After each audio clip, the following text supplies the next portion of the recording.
Ini bener loh kata Pak Anies ini, kita harus nagih janji kampanyenya Prabowo Gibran. Karena berdasarkan pengalaman Pak Anies ini, jangan sampai janji kampanyenya gagal. Seperti DP rumah 0% kala itu ya. Mungkin waktu itu warga Jakarta nggak banyak yang nagih, nggak banyak yang berisik gitu ya. Tiap hari, mana nih rumah DP 0%-nya Pak Anies, mana rumah DP 0%-nya gitu ya. Jadi gagal waktu itu ceritanya rumah DP 0%. Jadi kan ini masih 4 tahun ya kan. Yuk bersama-sama mengawal menagih janji kampanyenya Prabowo Gibran. Jangan sampai seperti nasib rumah DP 0% yang gagal itu. Gitu maksudnya Pak Anies. Baik kok maksudnya Pak Anies, ya kan Pak Anies?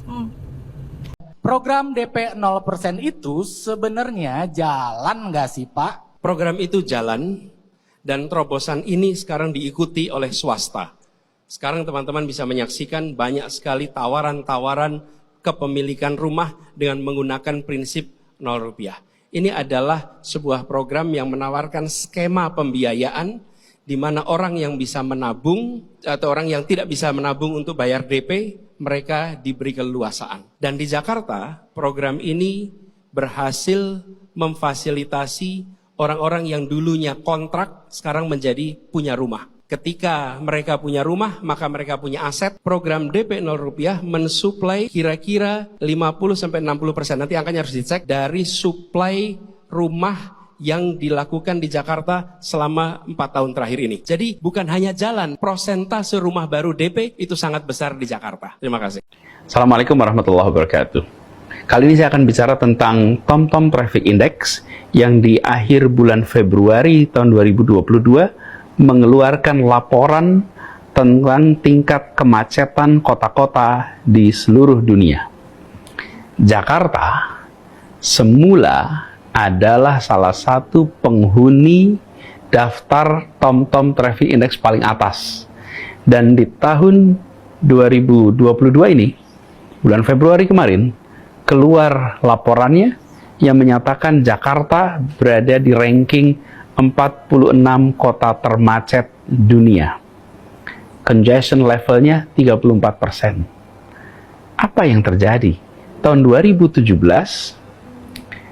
ranking Jakarta di dalam tingkat kemacetan dunia itu adalah nomor 4 termacet di dunia dengan congestion level 67%. Jadi kita di 2017 nomor 4 termacet, lalu 2018 turun menjadi nomor 7, 2019 turun menjadi nomor 10.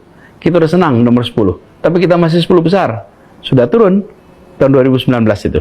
Tahun 2020 kita turun lebih jauh lagi menjadi nomor 31 di dunia, dan tahun 2021 kita turun menjadi nomor 46.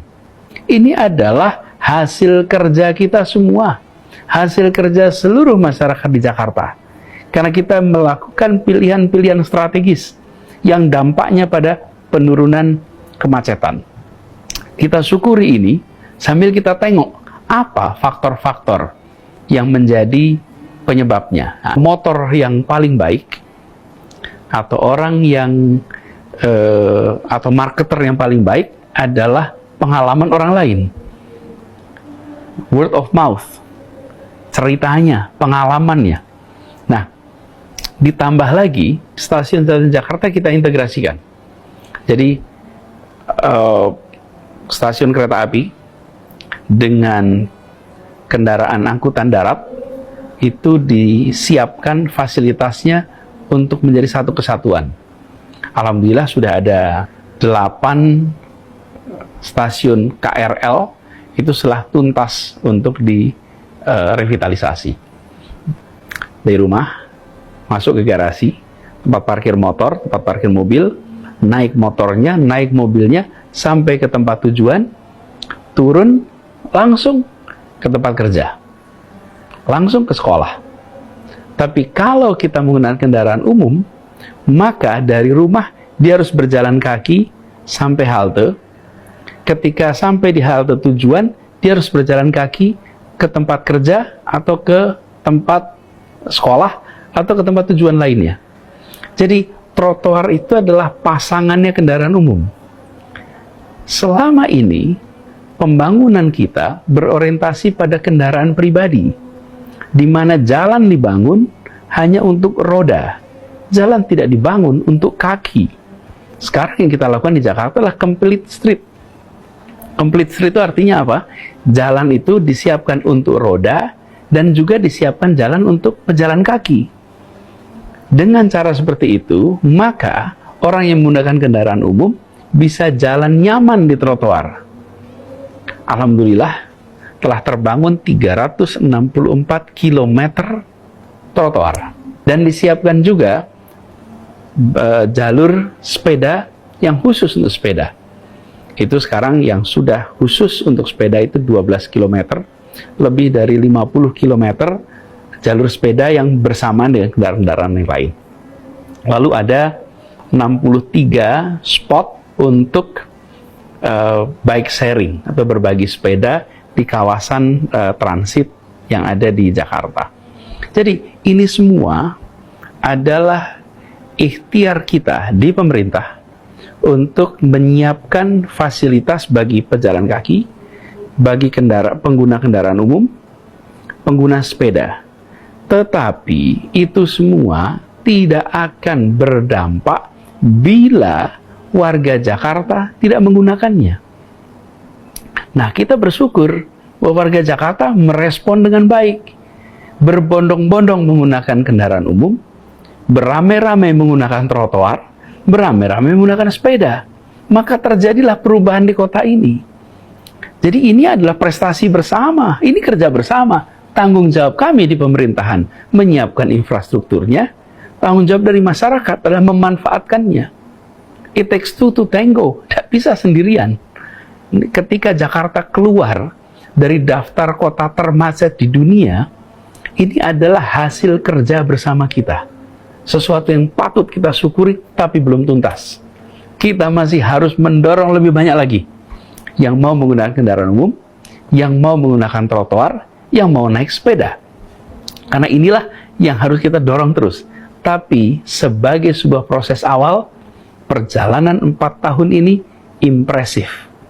Bangga kita pada warga Jakarta, bangga kita pada masyarakat yang memilih untuk mengubah kebiasaannya menjadi sebuah kebiasaan warga kota modern, kawasan padat penduduk. Halo teman-teman, berjumpa bersama saya di Politik Dangi. Kalau kita melihat ya bagaimana para termul ini sampai detik ini ternyata teman-teman masih menyerang Anies Baswedan ya. Selalu saja mereka mencari kesalahan Anies Baswedan ya. Ketika Anies sekarang ini berada di pihak oposisi ya, beliau mengambil bagian sebagai penyeimbang ya. Ketika ada program-program pemerintah yang tidak pro rakyat, Anies itu langsung memberikan kritikan pedas, kritikan tajam. Namun ketika Anies mengeluarkan kritikan tajam kepada pemerintah, para pendukung pemerintah ini, pendukung Prabowo, pendukung Jokowi ini malah menyerang Anies lagi. Mereka membongkar bagaimana masa Anies menjadi gubernur di Jakarta. Ini kan kocak teman-teman, lucu. Anies sudah selesai menjadi gubernur ya. Anies sudah pensiun jadi gubernur ya. Sekarang posisi Anies adalah seorang yang bebas ya, yang mengambil bagian sebagai oposisi ya, membela rakyat, yang menyuarakan suaranya. Ketika ada program-program pemerintah yang tidak baik ya, Anies kritik. Yang panas ini malah para pendukung mereka nih teman-teman. Sehingga kocak ya. Apalagi seorang wanita ini mengatakan dan mengaitkan tentang bagaimana program DP rumah 0% yang dilakukan Anies Baswedan. Dan ini tamparan keras juga bagi mereka yang selalu mencari kesalahan Anies. Anies mengatakan bahwa program DP 0% ini sudah berjalan dengan baik ya, sudah dilakukan Anies di Jakarta. Bahkan swasta pun ya, pihak-pihak swasta itu meniru program yang dilakukan Anies di Jakarta ini teman-teman. Itu artinya bahwa apa yang dilakukan Anies Baswedan itu kan memang menjadi sebuah contoh yang baik ya bagi pemerintahan ke depan ya.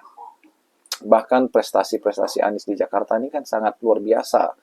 Bagaimana ia membangun JIS, bagaimana angka kemiskinan semakin turun ya, dan sebagainya teman. Ini kan membuat kita semakin yakin bahwa Anies itu bukan omon-omon ya. Anies sangat luar biasa dalam bekerja sebagai gubernur Jakarta kala itu. Adapun para termul yang selalu mencari kesalahan Anies, ini kan mereka tidak terima, gitu, ya. Tidak terima dengan junjungan mereka itu dikritik ya.